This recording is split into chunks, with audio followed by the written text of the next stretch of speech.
This for my dogs from the east to the west side. You rockin' brown and orange with me, baby, let's ride. Represent the land, let them know. Tell them, here we go, brownies, here we go. Yeah, here we go.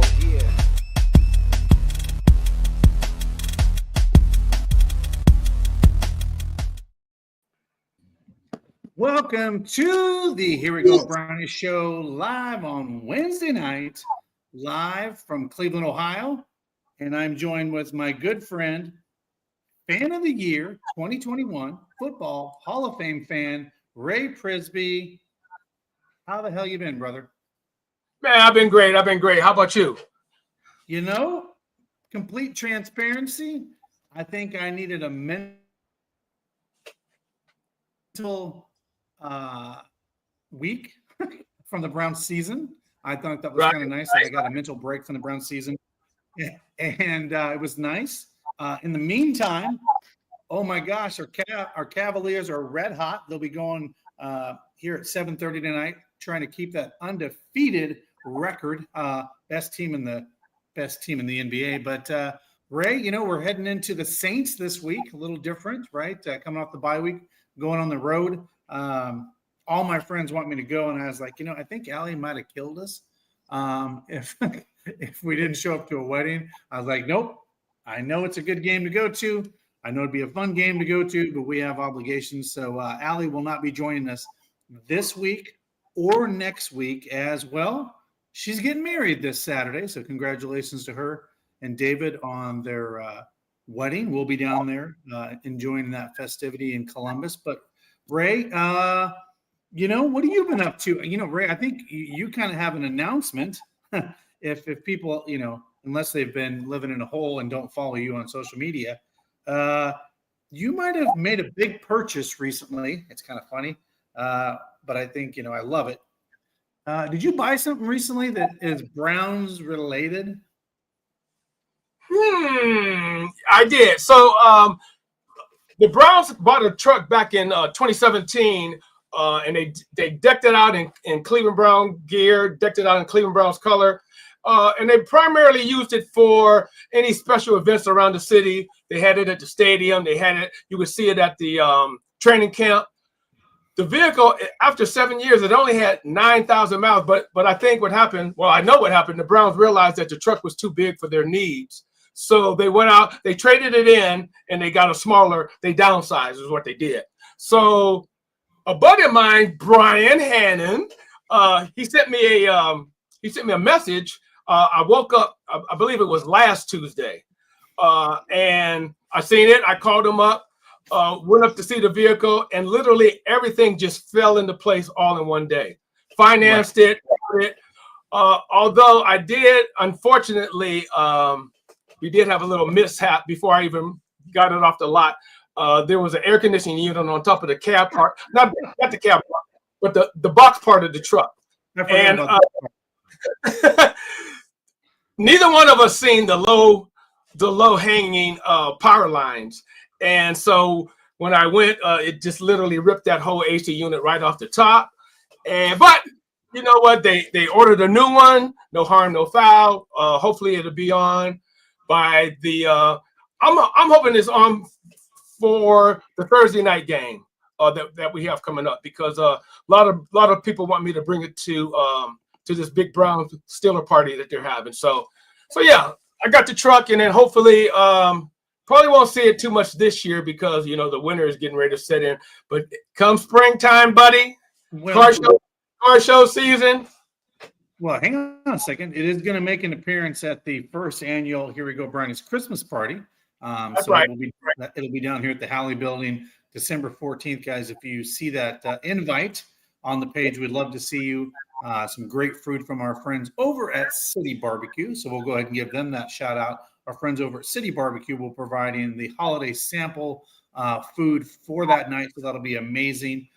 More exciting things to be announced for that Christmas party, including a Browns themed gift exchange, which will be kind of fun. It's not necessary, but if you want to bring a Browns gift, they'll be like, you kind of get to, you know, like do a surprise, get somebody else's Browns theme thing, and you donate something. So I think it'll be kind of fun. Lots of people looking forward to seeing our fans at the end of the day. More importantly, In a season that's not going so well, one thing we all know, and Ray, you can attest to this, our fandom never wavers for the most part, never really wavers, and we are undefeated at parties and tailgating. So it'll be fun to see all the fans and friends out there to come join us. But Ray, I think you have an announcement. We were talking about this a little bit. There was a pickup off the practice squad. I mean, I know it's kind of a quiet week, and then we'll get into Stefanski's presser availability that he had this week. But we picked up a player, cornerback, I believe, out of the Commanders, right off their practice squad. Right, a kid from Colorado State. He was an undrafted free agent. He's been on their practice squad, and because between JOK being put on injured reserve and Zadarius Smith gone, and there was one other player. Jedrick Wills. They had to make some roster moves to fill out the roster. Right, because we can always use help in our defensive secondary. Yeah, it's true. You can't have enough corners, right? I always say that. Can't have enough corners. Can't have enough corners, right? Yeah, so let's get into this a little bit. And so you have a little bit of echo on your end, Ray. I'm just going to let you know you have a little bit of echo on your end over there. But the one thing I was going to say was, I don't know if you're able to catch any of Coach Stefanski's press availability this week, but they really kind of pressed on, okay, you got 8 games ahead of you. You've gotten rid of some players, at the trade deadline. Some guys are gone now. What does this look like for the next 8 games, right? Now, we know Myles Garrett did I call it the company speak. No one's saying we can't rattle off and go undefeated the rest of the season, go 10-7. We all know that'd be great, and it'd be a hell of a comeback. But it's a little unrealistic to go after you haven't won a game in weeks to turn around and win a bunch of games in a row. I mean, that's a tall order for whatever team you are in the National Football League, because we all know no matter how good or bad a team you have, it's tough to win in the National Football League. It's just tough to win from week to week and keep that level up. But I think we're going to learn a lot about Coach Stefanski over these next 8 weeks. And I think we're going to learn a lot, particular about this team, because, the press availability was made. Ray, we talked about this last week. Allie and I did. There was kind of a non-committal to Deshaun Watson. It was kind of point blank asked, will he be back on the field? And it was, it's a possibility, not a good housekeeping seal of approval there by any means. But Coach Stefanski did kind of double down that Winston's going to be the starter going forward, because they were pressed about DTR. Well, there were some questions. I mean, when you're 2-7, do you put DTR in there and see what you got, right? I mean, that was kind of the question. Like, you're not playing for anything. Why not play the guy you drafted to be a future role model in that position? So, they said, is Winston the guy going forward? Stefanski kind of doubled down and said yes. And he goes, well, what happens, depending? And he goes, yes, he's our starter now and going forward. What are your thoughts on that? I guess because in a 2-7, you can call it a lost season. You're just, these guys are not going to want to get hurt. The Browns are probably picking in the top 5 to 7. Does it hurt not to see what you have in DTR? For 2 reasons, I guess. One, I think we already know what we have in DTR, but go ahead. I'll let you finish your statement. I just think it's too small of a sample size, I guess is where I'm saying. Right. But I think, does it hurt to just go out there and run him back? And I think there was some argument that before he hurt his finger, he might have been the guy go out before Winston, before they actually had to run with somebody out there. There was that talk that it could have been either one of them. But, if you show what you have in him, he might be more trade asset wise, right? Like another team, he's got more tape on him. They can look at him. But what do you think about just running, with Winston the rest of the year versus, give the second year guy a shot here and see what he's got? Well, here's the thing. I just think I like your thought process. I just wouldn't have worded it like that. In other words, we know what we have, but what he doesn't have is experience. So let's get him in there and let's get him some real live wire game time experience. And any other players, we got the defensive tackle from Ohio State that's back. Let's play him. any of the other players that we didn't see in the preseason that may have been on the bubble. Let's get all those. Let's just see everybody, and then you might want to give your veterans. But I don't really think this is a pro football league, so this is NFL. No, I would play them out, but at the same time, if I have some like bubble players, I would definitely get them in the mix and get them some game time experience as well too. Yeah. So George brings up a good point here. If they play DTR, they are tanking. What's your thoughts on that? Well, here's the thing. I don't think we have to tank, and by that I mean. No, I'm just being honest. I'm just being honest with the injuries that we have and the way that we've been playing. Just keep on playing the way that we've been playing, and I think that's pretty much. I don't think that we're going to beat too many people with the players, with the current players that we have. But again, just my opinion. Yeah, and I mean, I guess with that said, you're right. I mean, you are who you. I mean, lots of coaches have said you are who your record is, right? I mean, you are 2-7. At the end of the day, you have, 7 wins. If you were 7-2, you are your record. Yeah, I don't know. This is an interesting team. It's the most expensive roster in the National Football League. I mean, it's crazy to say that, but it's also a 2-7 team that's got a lot of expensive players on it. Like, so you expect them to perform. You expect them to go out there and ball out. But at the end of the day, that player also knows we're 2-7. I'm not going to risk injury, risk my career, all those things. It's going to be an interesting dynamic for the next 8 weeks. I just don't know what to make of it and where this team is headed, Right. Well, here's the thing. We both know that this is a quarterback-driven league. And I just don't think we have a quarterback in place now that's really going to take us to, in other words, to a winning season. I think between Winston and Dorian, I just think one, we have a veteran that we know what we have in him, and then the rookie that he just needs more playing time. So either quarterback we play, I think we're not going to get the best results.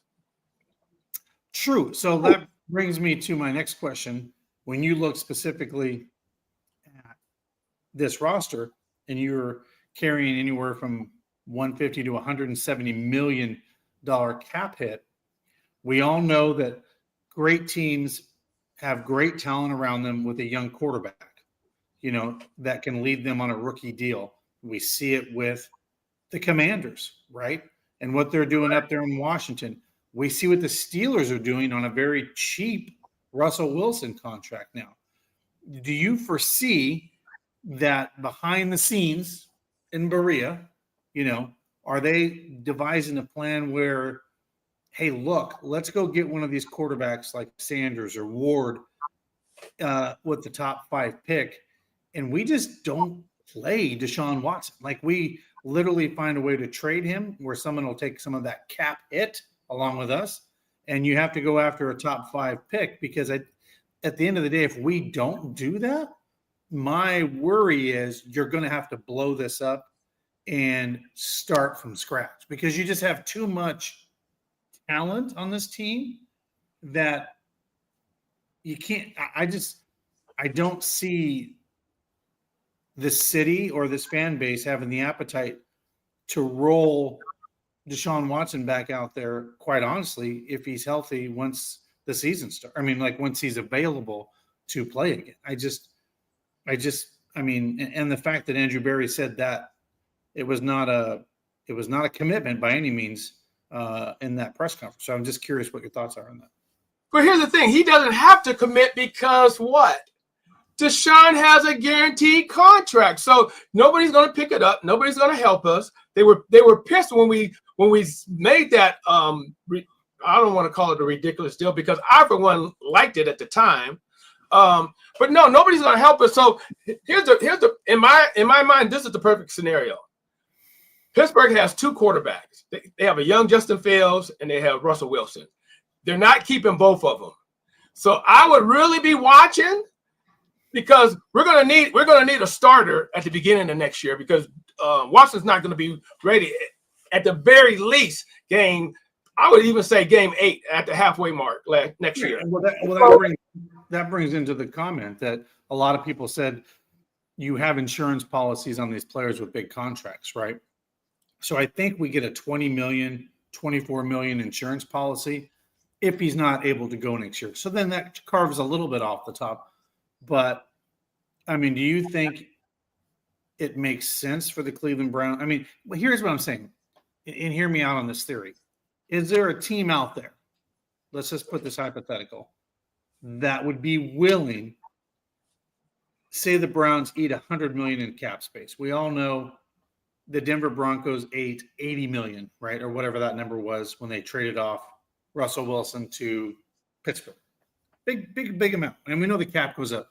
Do you envision a team out there where the Browns just take $100 million cap hit and they know they're going to have to spread it over 2 years, whatever that may be, and get another team to bite on 60 or 70 million cap hit, something regular, and trade Deshaun Watson? Because, and hear me out where I'm going with this.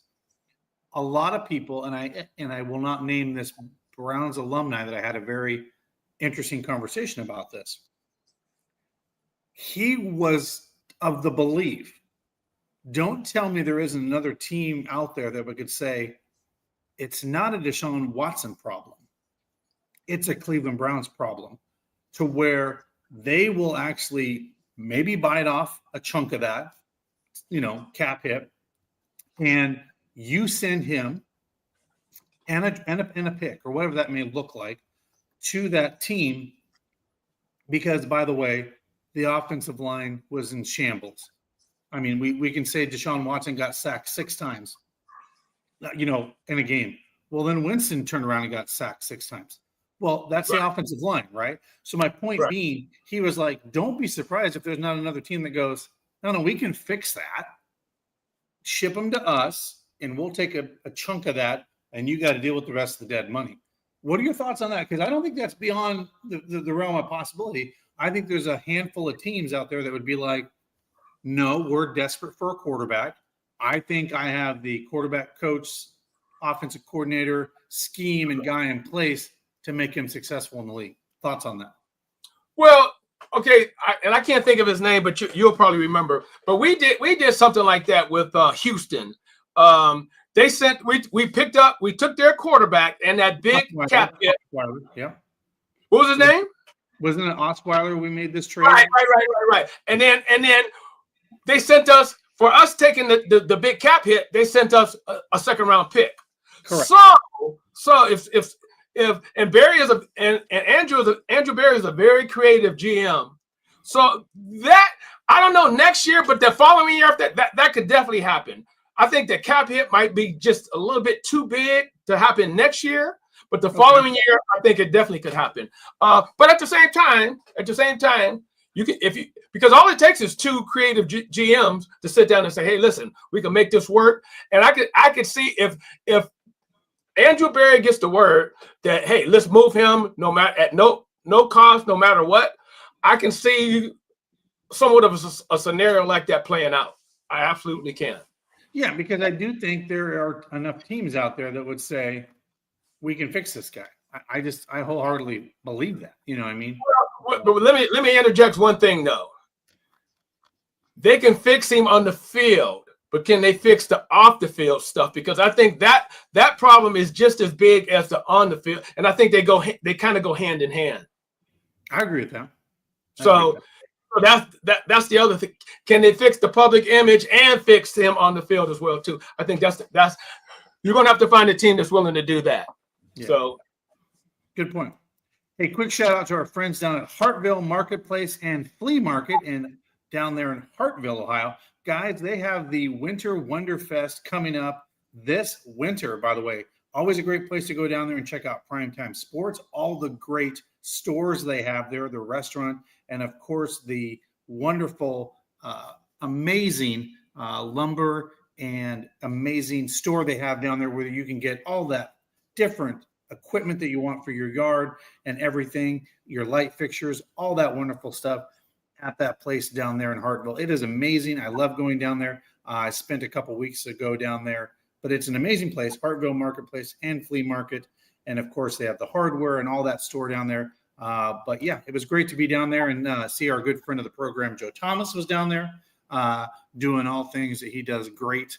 But yeah, I mean, the Browns have got a lot of soul searching to do with this football team. You know, I don't think Myles Garrett's going anywhere. There was rumors that David Njoku was going to be loaded off. I don't see that happening. But you know, I'm going to play the other side of the devil's advocate here. I do think the Browns need to go draft a quarterback in the top 7 picks, and I'll tell you why. I like DTR, but I don't think he's a long-term answer. Winston, I like him, but I don't think he's a long-term answer, right? Now, you're going to have a little bit of issues because I also think this. Another former Browns player told me this. You're probably not getting Sanders to come play quarterback for the Cleveland Browns. I think Deion Sanders would put a big, no, you're not going to Cleveland. That's where quarterbacks go to die. I think there would be some of that from Sanders, and I think Deion would be quite vocal about that. So then you're looking at Ward or some of these other quarterbacks. So if you were looking at the draft and you had to pick somebody, is there anybody, Ray, that kind of just sticks out right now that you would go after or pick up? I mean, you know, I had to really do my homework because I had heard about Ward, but I didn't really see a bunch of film on him. I like that kid. I mean, he has a nice, easy catching ball. Other than him, yeah, you got Sanders. But again, I think I'm still looking over at Pittsburgh and see what move they're gonna make because either one of those could buy you, could be your bridge quarterback for the next couple of years. Either one. Well, if I had the right choice, or if I could make the right choice, I'm taking Russell Wilson and not looking back. Yeah, but I don't think Russell Wilson's going anywhere. I think they're going to, based on his play, he's going to get a 2-year extension. I mean, he's 3-0 now since he's come back from the injury. He's got them to 7-3, I believe. So, I mean, they're 7-2. No, they're 7-2. First in the AFC North. I mean, think about what we're saying right now. Everybody thought the Steelers are going to be in last place in this division, and they are 7-2 atop the AFC North. Again, Mike Tomlin working his magic again, as much as we hate it. I think the Fields would be more of an but I mean, here's the crazy thing is can Fields win in Cleveland? And I guess where I'm going with this, you know, he was in Chicago, and then he's in Pittsburgh. And he looked good when he was out there with the Steelers, right? He was showing some great stuff. Do you bring a guy like that in? And I guess where I'm kind of leading this path with my conversation, we know Baker did good here. For whatever reason, he played through an injury and he was sent, you know, his bags packing. And then he is at Carolina, and then he got bounced to the Rams for a hot second. And then he landed in Tampa.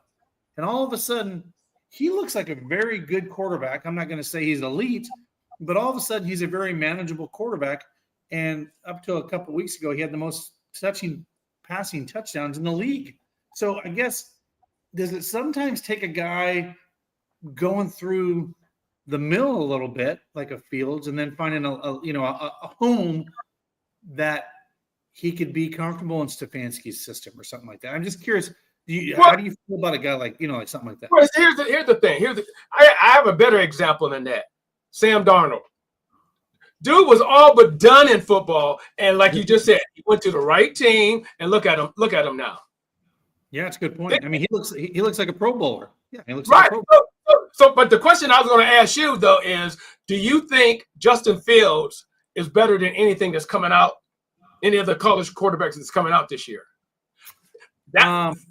And if you can answer that accurately, then that would let you know what you should do in the offseason. Because if you feel that Justin Fields is better, then forget about drafting a quarterback, grab him and build your line, build everything else up.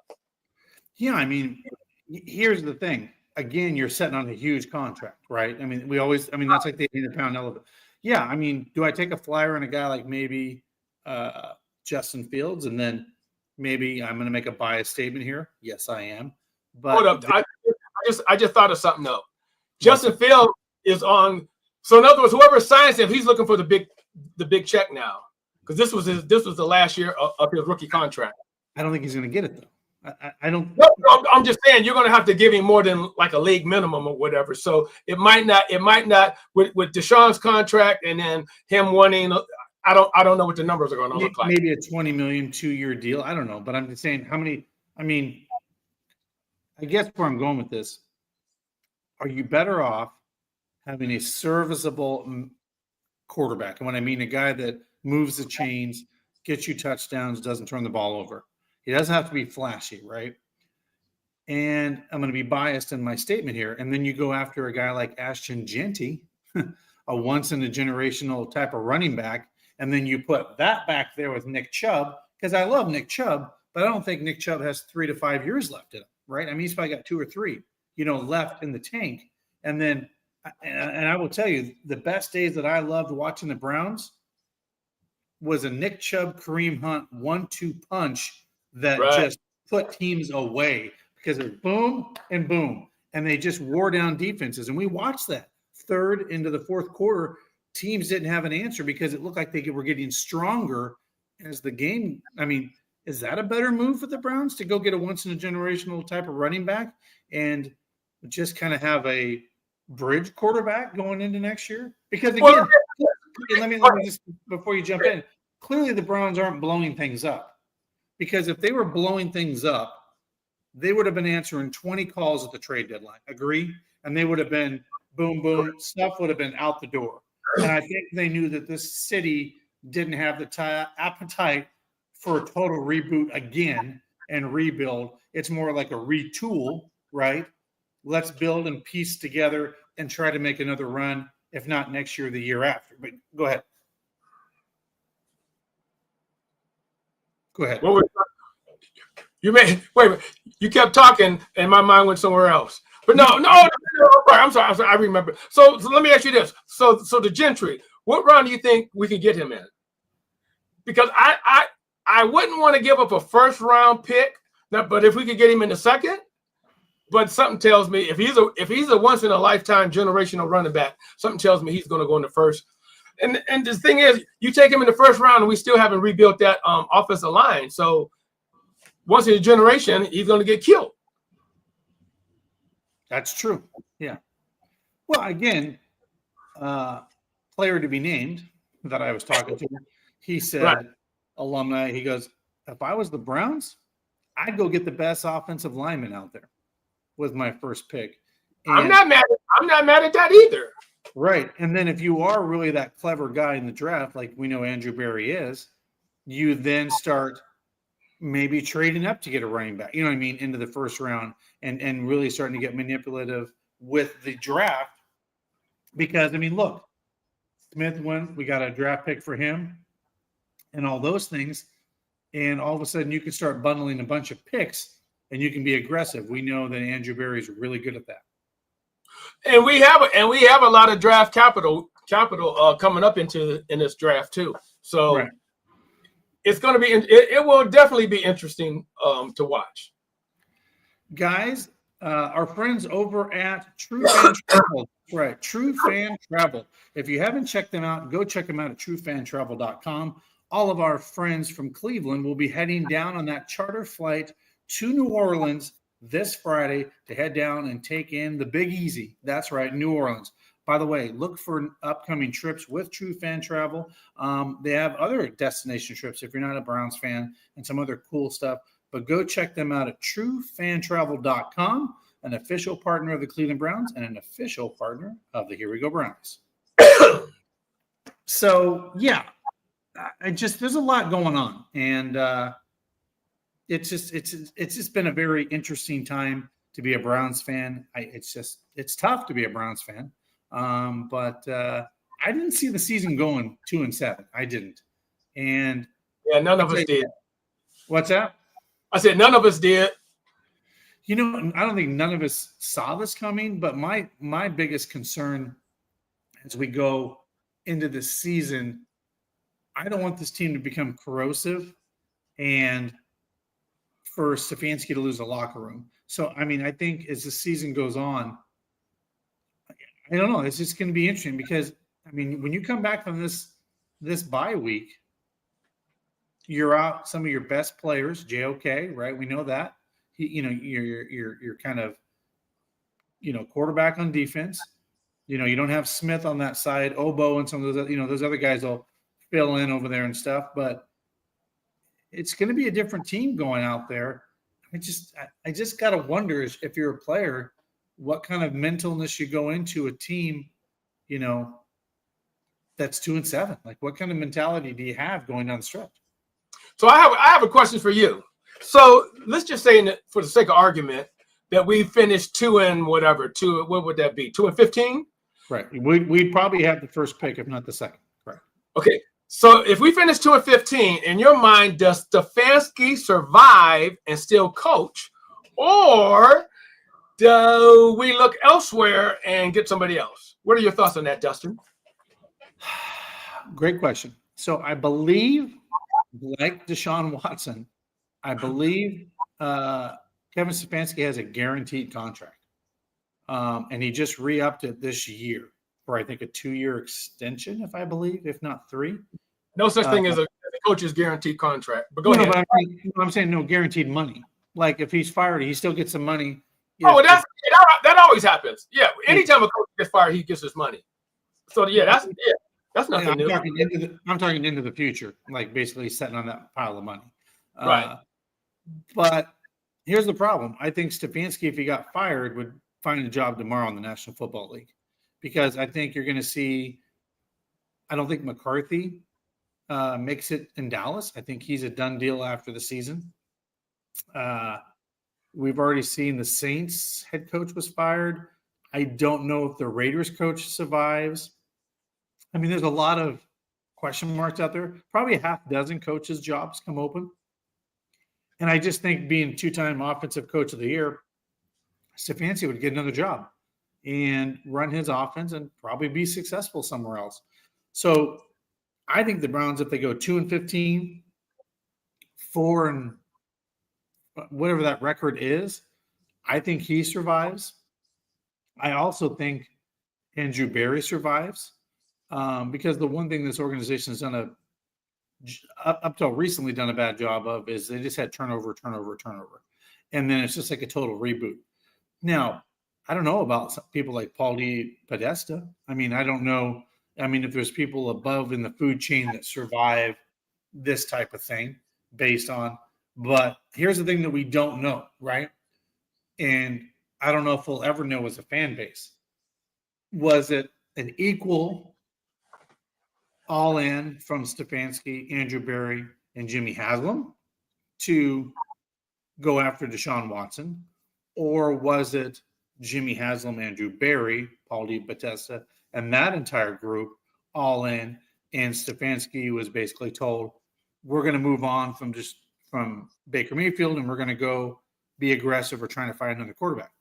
We don't know that answer, right? Or, so based on that, it's hard to tell, right?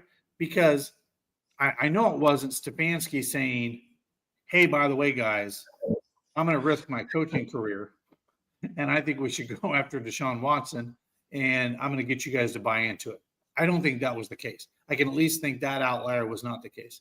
But it could be all three agreed on doing this, and that we're in this together, and we all agree this is a good thing to do.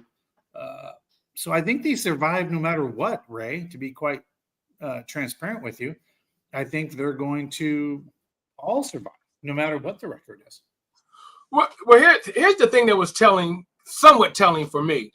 When they snatched the play calling duties from him, and they handed it over to the offensive coordinator, a lot of people were going, So if they take that, and see, I thought, and I kind of went along with it, I thought that they did that because if they do need to make a move, the transition, they won't have to replace a play caller too, because the play caller was already in place. So, but it could mean absolutely nothing, or it could be something along those lines as well too. But okay, so So answer my second part of the question. So let's just say, for the sake of argument, that he is gone. Do they promote within, or do they go out and hire somebody? And if they go out and hire somebody, who are you thinking, or who are some of the candidates? Now you're saying if they fire Stefanski and move on. Right. In other words, if Stefanski is let go, do they promote somebody that's already on the team, somebody within, like a Vrabel or Schwartz, or do they go outside and look for candidates? I think they'd go internally. Like, clearly Mike Vrabel can coach in the National Football League. Players respect him. They like him. And for whatever reason, it just didn't work out, right? Right. Same with Schwartz. Same with Schwartz. Yeah. Schwartz has some experience as well as the head coach. Yes. Now, but I will tell you this. One of the reasons a lot of people in this last coaching round, they believe Schwartz didn't get a lot of looks because clearly of his age. And what I mean by that is, if you look at a lot of these head coaches in the National Football League, it's more of a younger sport now with a lot of these guys at head coach, young offensive minds. And a lot of people believe that's why he didn't get that shot at being a head coach. I think there could be some validity to that, right? Now, Right. Mike Vrabel, not old, but not young, right? He's kind of in that, we'll call it hybrid. And, I think you could go within and like a guy like Mike Vrabel. And, obviously he clearly knows the organization, right? He's been there all year. So I don't know, but we all know this. If that happens, you also bring in your own coaching staff, right? We all know that. Now, I will tell you, the biggest piece to this entire thing that I think cannot be underestimated was Callahan being going, and then Van Pelt, the offensive coordinator. I think those are the two biggest glaring issues on this football team by flipping that script and replacing those guys. I think that's you can't forget Stump.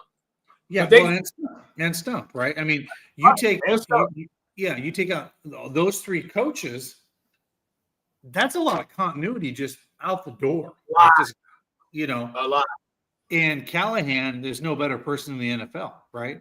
Now, we can all agree why he went there, because he wanted to coach with his son. That's kind of like a dream, right? Like I can't fault him for that. But letting Andy go and Stump, that's your bread and butter in a lot of ways of your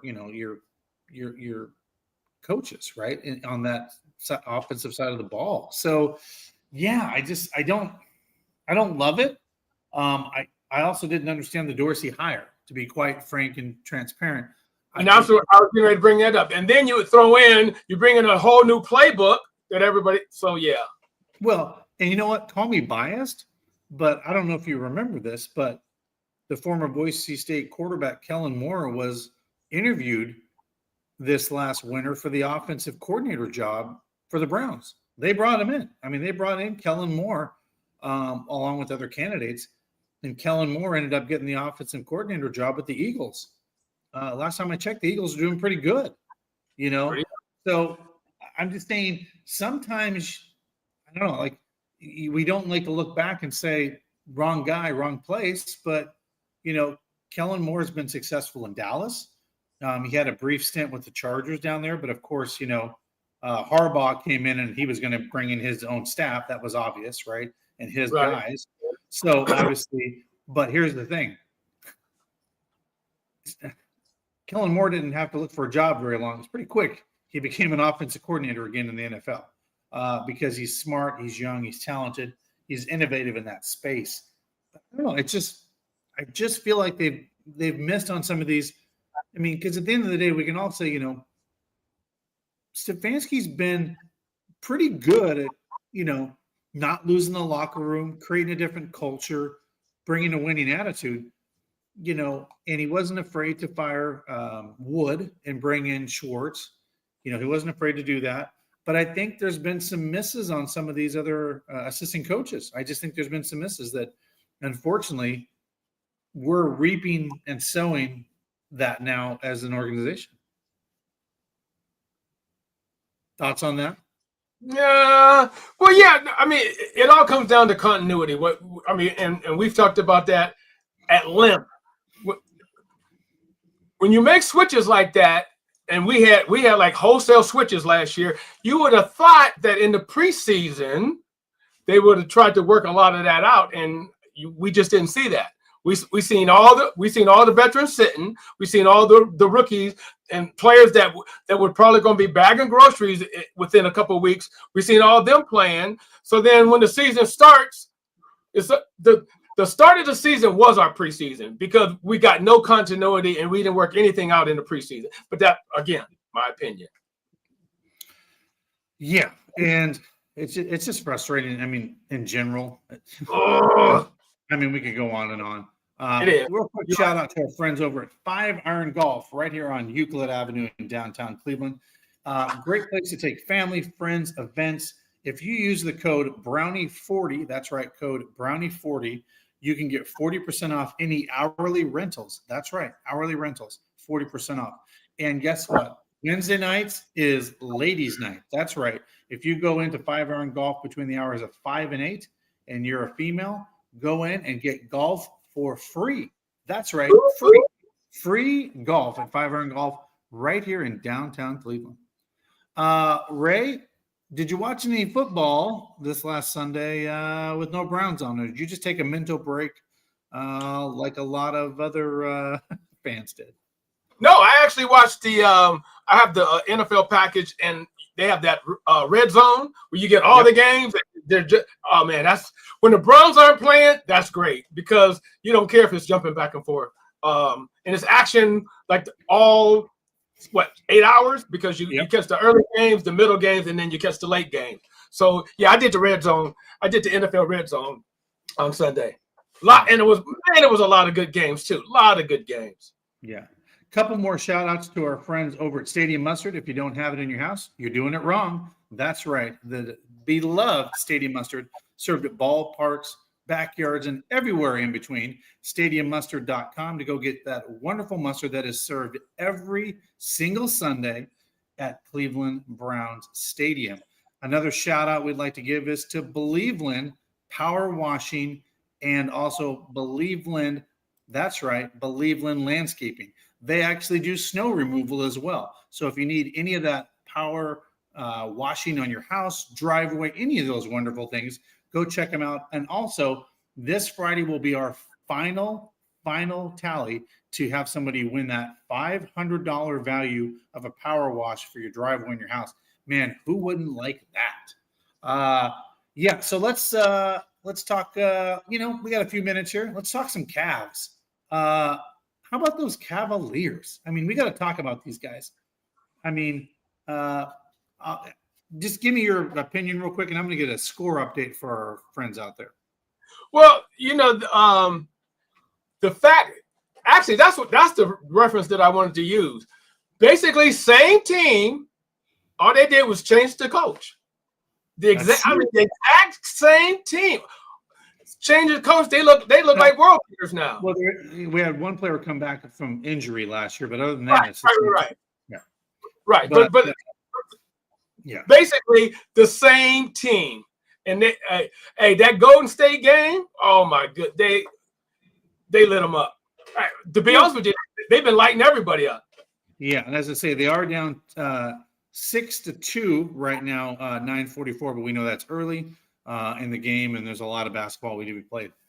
What I mean, I got to tell you, I think it's only the 8th team in NBA history to get to this point at 12-0, which is kind of crazy. We all know the Golden State Warriors made that run of 24-0, which is, I don't think we'll ever see that again in our lifetime. That was a pretty special run by that Golden State Warrior team.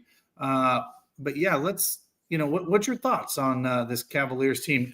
I mean, let me ask you this. How far can the way they're playing right now, how far, in your opinion, can this team go? Because, the Celtics will be the Celtics and some of these other teams will be good. But realistically, how far do you think this team can go, Ray?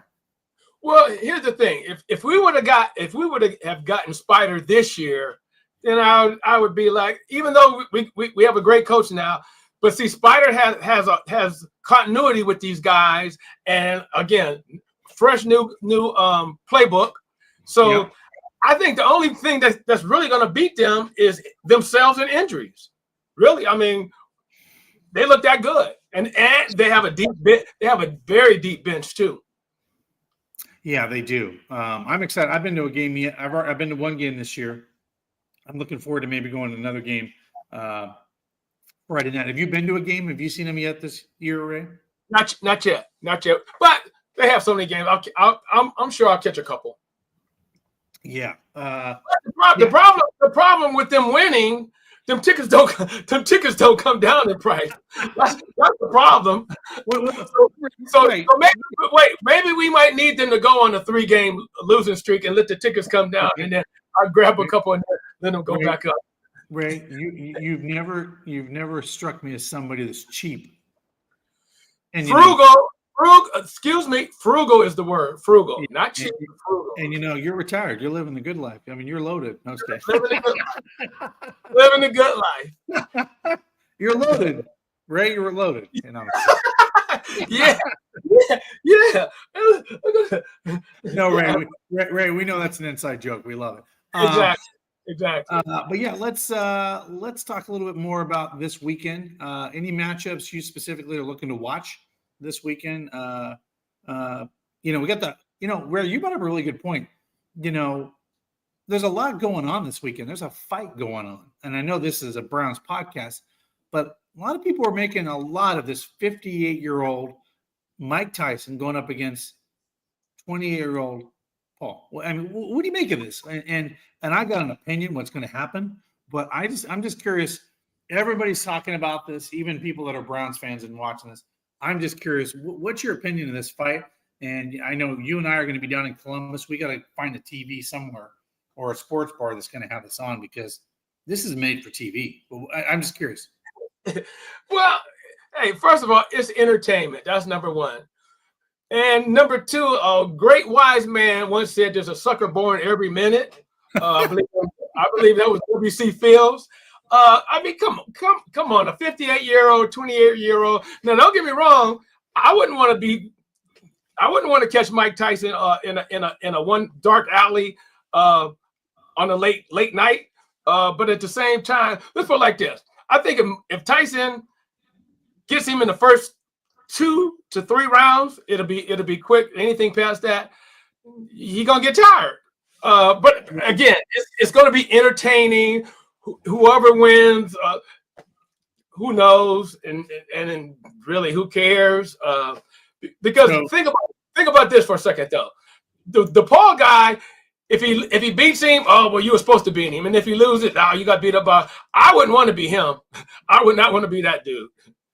Well, let me tell you something. A couple things. I don't know if you saw it. George comment was Tyson knockout in 3.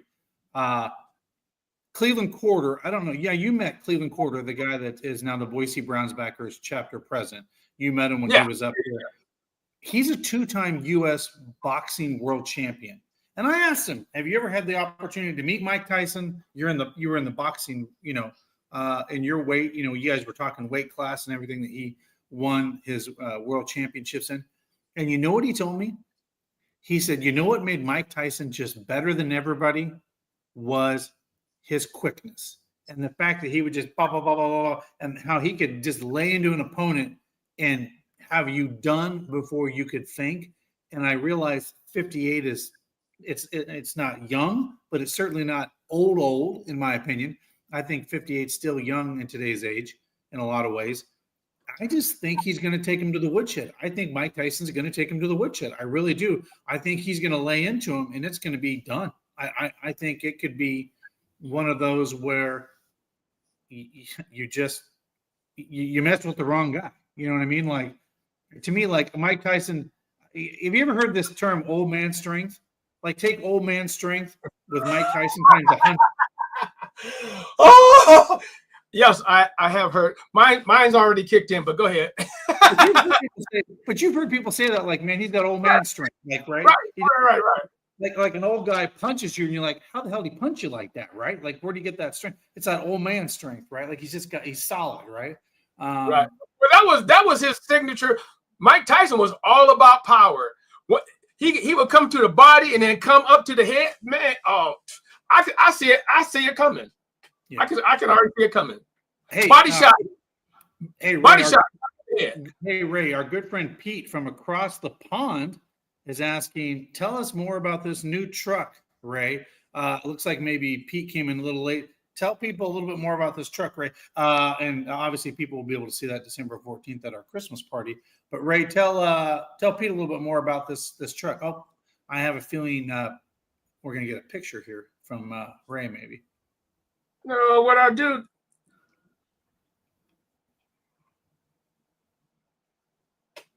There it is. Look at that.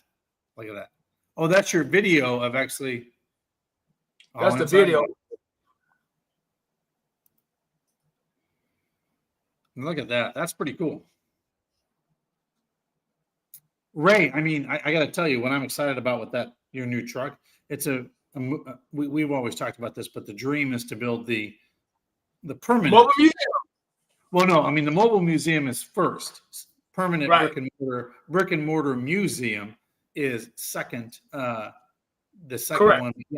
But you know what's funny is you could have both if you think about it. You could have a traveling museum and a permanent museum at the same time. There's no reason. Absolutely.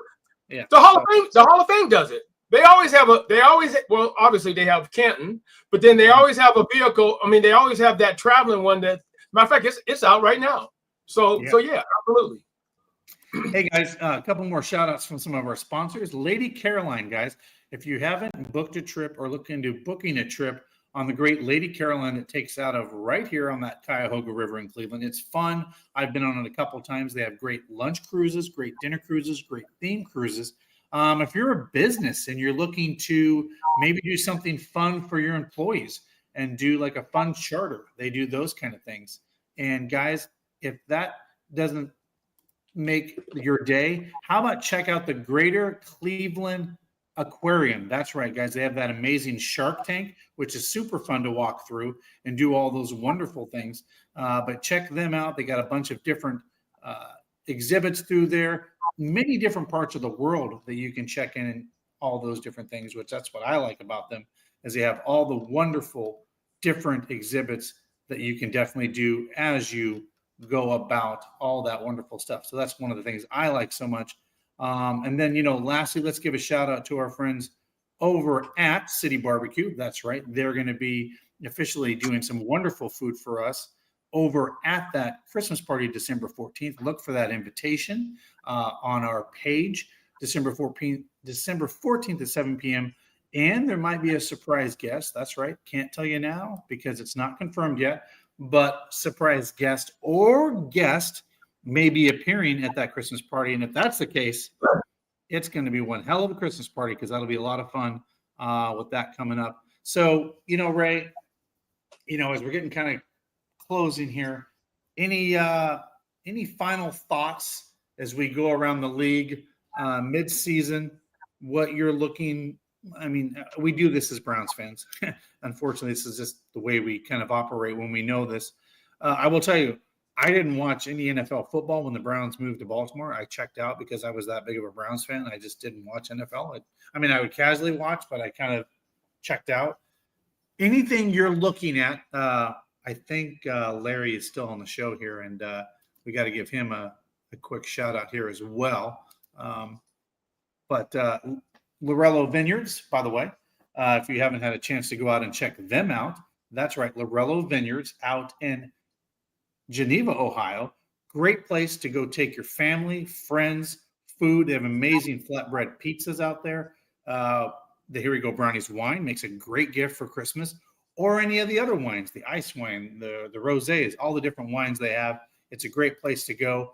And by the way, just to go check them out. Ray and his family, or not Ray and his family, but Larry and his family have been doing a great job.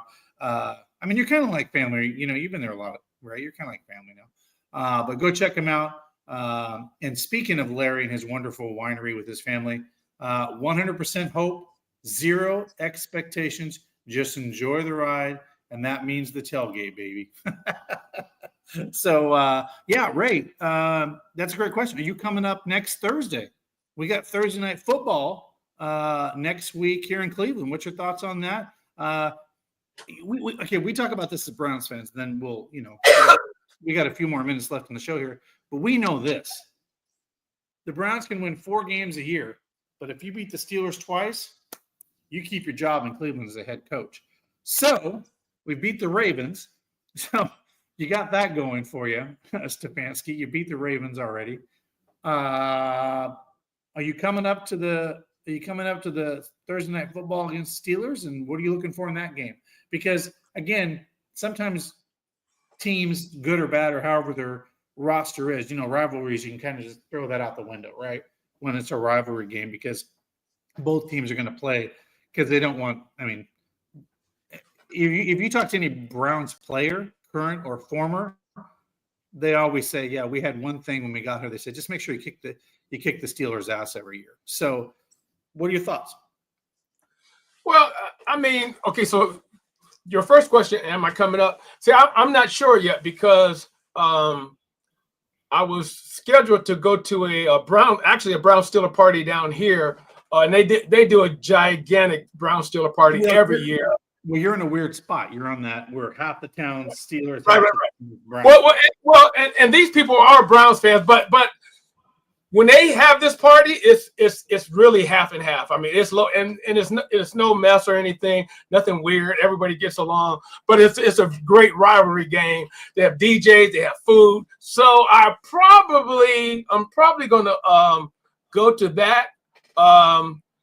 But then again, if something else comes along up in Cleveland, I may go to that. But right now, my plans are to attend the Brown Steeler annual party here. Okay. Well, you're entitled to do that, Ray. You can do whatever you want. So, Ray, if you're a Browns fan and you're going on that charter or you're going to New Orleans, let's talk about this. Let's talk about this Saints game this weekend. Do the Browns have a shot in this game? I don't think the Saints are playing very well. What are your thoughts? Yeah, absolutely, they have a shot. Here's the thing. It just depends upon what our roster is looking like, and what players are available, because we still got some players that are out that that we need back in. I think Judy was nicked up. I think. Well, JLK has been out for a while. He still has 2 more games. So, but I think if they get a couple players back, that's a definite winnable game. Oh, Jason brings up a great point here. The Winston revenge game. I didn't even think about that. I didn't either. Coming back home to the Saints, a team that they kind of let you go and sent you on your way, but. He'll probably want to play pretty well in front of that crowd. I didn't even think about that. That could be I don't know what the Vegas line is at this point, but that could be a pretty much a toss-up game. Again, here's the thing. The Browns, a part of me wants the Browns to keep winning. Part of me wants the Browns to go get a quarterback. But you know what it is? I've literally turned into that fan that I've been since they came back in 99. I'm always hoping for that quarterback that's going to save us and take us to the promised land. Or I'm like, don't blow it up. I don't want to sit through 5 more years of crappy football and go get a lineman and a running. You know what I mean? Like, I'm torn. Right. I'm like, it is the worst feeling to be a fan like this. It's the worst. It's called the agony and ecstasy of being a Browns fan. or the what the hell am I doing being a fan? I always joke, Right. We've all heard, the guy that dies and he has pallbearers and he wanted all Browns to be there so they could let him down one more time. Right. Exactly. Yeah, it is what it is. What I find astounding, Ray, being a Browns fan, and I have not been able to watch the autograms, the Jim Browns play. I can just watch TV. I got to start watching the Kevin Macks, the Ernest Beiners, those guys. A little bit of the 80s, late 70s guys, but not much memory there. But I'll tell you this. The one thing that 90% of the time, the Browns have gotten the running back position right since 1946. I mean, if you want to look at the wall of greats, and you look in the NFL, a lot of those have the word B and S at the end. Browns, they're Browns through and through. So my question is, why can't we get the damn quarterback thing? I mean, it just astounds me that we can't get that right, but we can get other things so right, like a Joe Thomas, by the way, which is the guy that protects the quarterback, and then ends up being a first ballot Hall of Famer and the Iron Man of that position, and goes to the Hall of Fame. But we can't get the commander-in-chief behind center right. Like, what is that? Like, it's crazy to me. Yeah.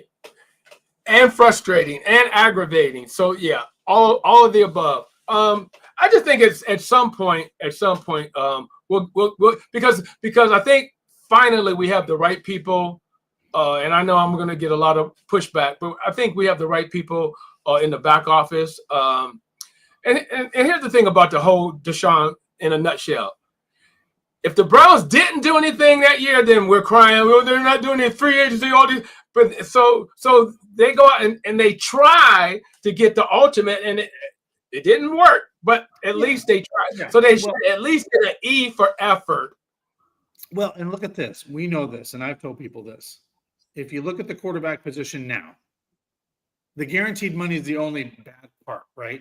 But contracts are going for 45, 50, up. I mean, they went above where we got Deshaun per year for a contract.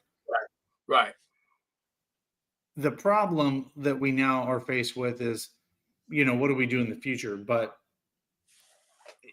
again, you're right. I feel like we have the right people in place, but I will always tell people half the league was calling the Houston Texans to see what his availability was to do a possible trade.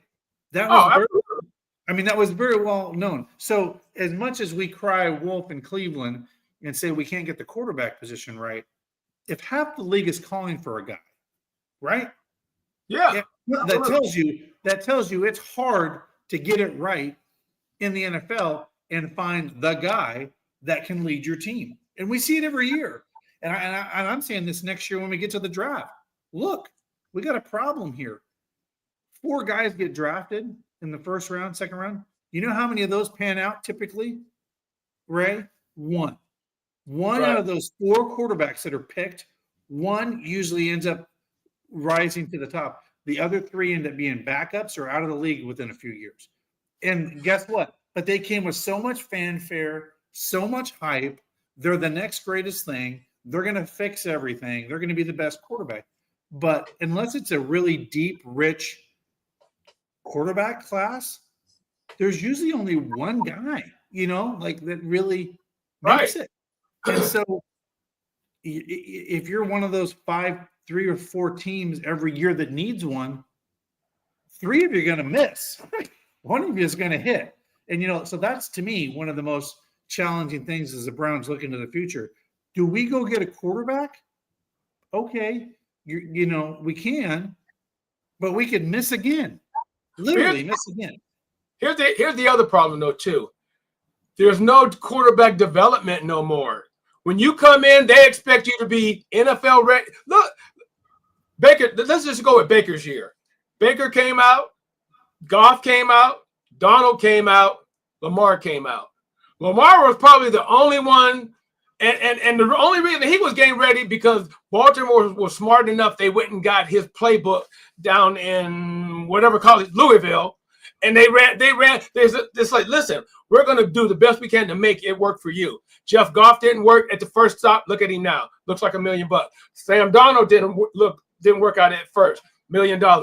And I'll even say Baker Mayfield at times it didn't work out. Where's he at now? So all I'm saying is a lot of times we didn't have the patience to build a quarterback because, and that's just not us. That's the whole league is like that now. Well, I think the league has a quarterback development problem. And I've heard from other people talk, not only do they have it, but football in general has a quarterback development problem from They college do. They and do. high school. They just thrust these kids out there. And what's been interesting over the last couple of years, you've seen some of these NFL teams push back a little bit. And you know what they're now looking at when they draft a quarterback? Of all these guys that are coming out, who has the most reps in college, right? Because if a guy comes out as a sophomore, how many real reps did he have in college, right? How many games did he play? How many defenses did he go up against? Not as much as a guy that's a senior coming out or a junior that looks like he's lights out and he's ready and he's NFL ready. The NFL has a quarterback development problem for sure because they just what's that? I was just gonna say, and a perfect example of that is the kid down there in the Washington, the Commanders. That dude, didn't he stay an extra year or something? I mean, he is like legit lights out. Well, look what's happening in Indianapolis. They thrust him out, and now he's coming back this week because he's not injured. But they thrust him out there, and he didn't do well, and so they brought Joe Flacco in. You know what I mean? These kids need times to develop, and it's weird because there's a lot of pressure, I think, from the league, not so much the league, but the fans. And the fans, but front office. And we could have wrote the script, Ray, when Tyrod Taylor was the quarterback, and Cleveland Browns fans were, when you're putting Baker in, and then Tyrod gets hurt, and then Baker goes into that game, and boom, boom, boom, boom, they win the game, they pop the bottles, and the rest is history, right? It's right. When a quarterback's bad, the second best favorite player on the team is the backup quarterback, right? So the days of like Steve Young setting under Joe Montana, those types of things, like where Steve Young ended up being a great quarterback because he looked from, Alex Smith. Patrick Mahomes, was Alex Smith there? And then was he on the bench for a minute? He was there. He was there.